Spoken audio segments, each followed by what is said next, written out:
Hey guys, thanks for joining me in another video. Today we're going to be going through the topic of chemical energetics in IGCSE chemistry. So this is the relevant syllabus that you should take a look at before I start the video.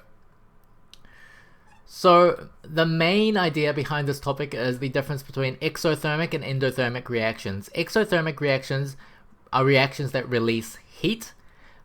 So that means the chemical energy of the reactants will actually be larger than the product. So overall, there's a decrease in energy because it's lost through heat. An endothermic reaction absorbs heat on the other hand, so you'll find that the chemical energy of reactants are smaller than the product. So overall, it has gained energy. And these two graphs sort of show that quite well. Here is an example of an exothermic reaction where the reactants have a energy level of amount this much, but overall the energy level of the products are lower, so you can see that there's been a decrease in energy from the reactants all the way to the products. Whereas in an endothermic reaction, we see that the products have a higher potential energy than the reactants, so overall there's been an increase in energy, so therefore it's an endothermic reaction. So you do need to be able to replicate these graphs depending on whether you're talking about an exothermic or endothermic reaction, and quite often they'll give you the graphs and you are meant to interpret that. Now, one thing that I haven't noted so far is the activation energy. You can see that when you start off the reaction, the energy profile elevates quite rapidly, and the peak of that energy profile to the energy level of the reactants is called the activation energy. So for an exothermic process, it's from this tip here all the way down to the energy level of the reactants, and for an endothermic reaction, it's from the tip of the hump here all the way down to the energy level of the original reactants as well. Bear in mind that the activation energy always has to be higher than the products, so you won't find the peak of the hump all the way down here. It has to be at least higher than the products. And the activation energy, by definition, is the minimum quantity of energy which the reacting species must possess in order to undergo a specified reaction. So I wouldn't overcomplicate things, but the activation energy is basically the amount of energy that is required to start off the reaction. And so they often give you sort of a blank energy profile diagram like this, and you are meant to label or draw arrows to show what or how much the activation energy is. So you should really study these two graphs and know it inside out. So the bond breaking and bond making process is also an important part of this topic. So bond breaking, when you're breaking apart a bond inside a molecule, is an endothermic process. So energy must be taken in order to break the bonds apart. On the other hand, the process of making a bond is an exothermic process, so when bonds are made, heat energy is basically released. So, for example, they often give you a question like this. They give you a reaction, and they say, is this reaction an exothermic or endothermic reaction? And they actually give you the bond energies that you should know, right? So all the relevant bond energies are down below here. So what we're going to do is, first of all, when you are thinking about a chemical reaction, what's ultimately happening is you're just rearranging the bonds from the left-hand side and rearranging that to form other molecules on the right-hand side, right? So by law of chemistry and physics, you can't have more molecules or more atoms on one side than the other because we are simply rearranging it. What that means is, if we were to break apart all the individual bonds on the left hand side, we should be able to make whatever molecules or the products on the right hand side. So using that information, let's break apart every single bond on the left hand side and see what we get. So if you look at the relevant bond energies, we're breaking apart 4 CH bonds, so 413 times 4 is 1652. We're also breaking apart the bond between 2 fluorine atoms, so here it's 158, so 1652 added to 158 gives you 1810 kilojoules per mole. And again, we are breaking apart these bonds, and we talked about the fact that bond breaking is an endothermic process. So in order to break these bonds apart, the system gains 1810 kilojoules. On the right hand side, we're basically reforming the bonds that we've broken in different rearrangements, right? So let's think about what bonds we've made on the right hand side. We have 3 CH bonds in this molecule. So 3 times 413 gives you 1239.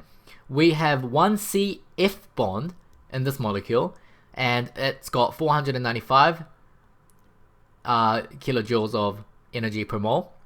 And we've also made 1 hydrogen to fluorine bond as well, which has an energy level of 565. So ultimately, if you add all those together, on the right hand side, we've basically got 2299 kilojoules of energy that's been lost because the process of making bonds, which is on the right hand side, is an exothermic process. So to sum that up, on the left hand side, by breaking apart all the bonds, 1810 kilojoules per mole of energy were gained, and on the right hand side, 2299 kilojoules per mole of energy was lost.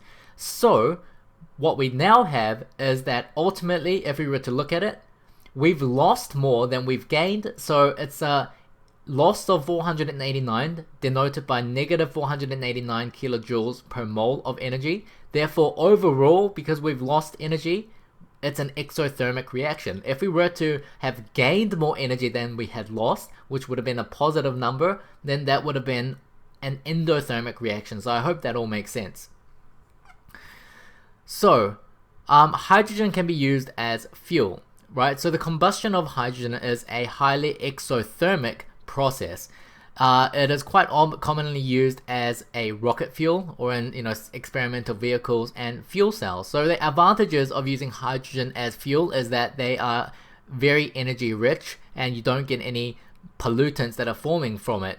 For example, nitrogen oxides, these things are not formed by using hydrogen as fuel, and because nitrogen oxides are environmentally harmful, that can cause acid rain and things like that, it's overall a good thing that these are not produced.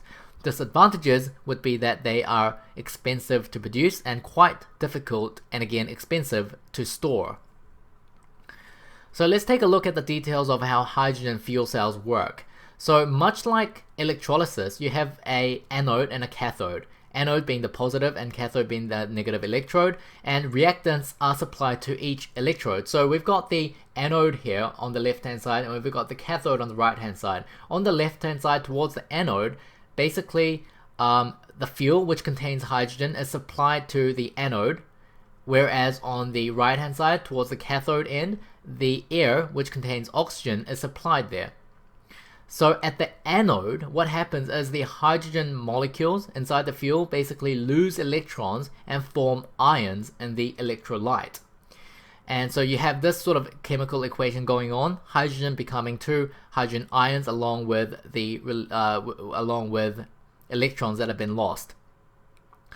At the cathode, on the other hand, oxygen comes in and gains electrons, forming the hydroxide ions in the process. So these reactions are something that you should memorize.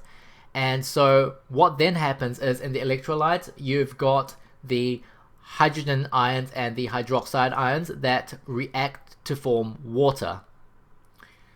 And that in itself is an exothermic reaction and therefore releases heat, which drives, which supplies the energy, which is the whole point of the fuel cell.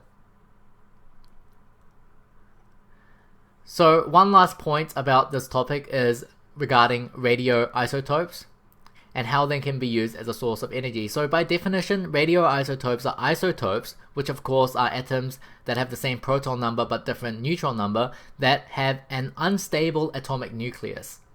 And so they emit energy and particles as it changes from the unstable nucleus to the more stable form.